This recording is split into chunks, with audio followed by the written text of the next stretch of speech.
আজ থেকে খাবার নষ্ট করার আগে অবশ্যই এই ছবিটির দিকে তাকাবেন।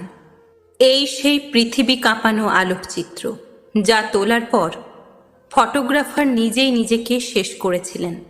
ছবিতে একটি শকুন বসে আছে কঙ্কালসার এক শিশুর মৃত্যুর অপেক্ষায়, যেন মারা গেলেই সে ঝাঁপিয়ে পড়বে লক্ষ্যবস্তুর উপর।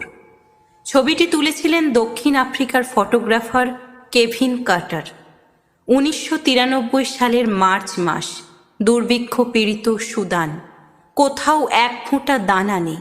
ক্ষুধার যন্ত্রণায় কাতর শিশুটি এক মুঠো খাবারের সন্ধানে আয়োধ শহর থেকে আধা মাইল দূরে জাতিসংঘের খাদ্য গুদামের দিকে অগ্রসর হচ্ছিল।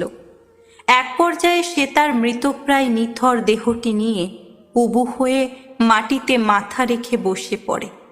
ঠিক তখনই একটা শকুন এসে লোলুপ দৃষ্টি হেনে শিশুটির মাংস ভক্ষণ করার জন্য প্রতীক্ষা করতে থাকে। এই ছবি দ্য নিউ ইয়র্ক টাইমসে প্রকাশিত হলে বিশ্বজুড়ে তোলপাড় সৃষ্টি হয়। 1994 সালে সেরা ফিচার ফটোগ্রাফির জন্য পুলিৎজার পুরস্কার জিতে নেয় ছবিটি।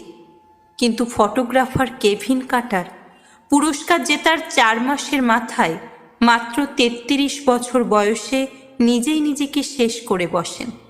পরে জানা যায়, ছবিটি তোলার পর থেকেই তিনি মানসিকভাবে ভেঙে পড়েছিলেন। মৃত্যুর আগে ছবিটির বিষয়ে কেভিন কার্টার তার ডায়েরিতে লিখেছিলেন, হে পরম করুণাময়, আমি প্রতিশ্রুতি দিচ্ছি, কোনো খাবার, তা সে যত খারাপ স্বাদেরই হোক না কেন, আমি সেটা নষ্ট করব না। এমনকি আমার পেটে ক্ষুধা না থাকলেও না। আমি প্রার্থনা করি আমার চারপাশের পৃথিবীর প্রতি আরও সংবেদনশীল হব এবং আমরা আমাদের ভেতরের স্বার্থপরতা এবং সংকীর্ণতা দ্বারা অন্ধ হয়ে যাব না।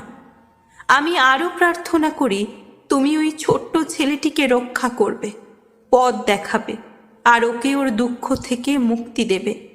এই ছবি যেন মানুষকে মনে করিয়ে দেয় ওই শিশুটির তুলনায় তারা কতটা ভাগ্যবান, কারণ তোমার করুণা ছাড়া কারো ভাগ্যে একটি দানাও জোটে না। বিদায়, বিদায় পৃথিবী।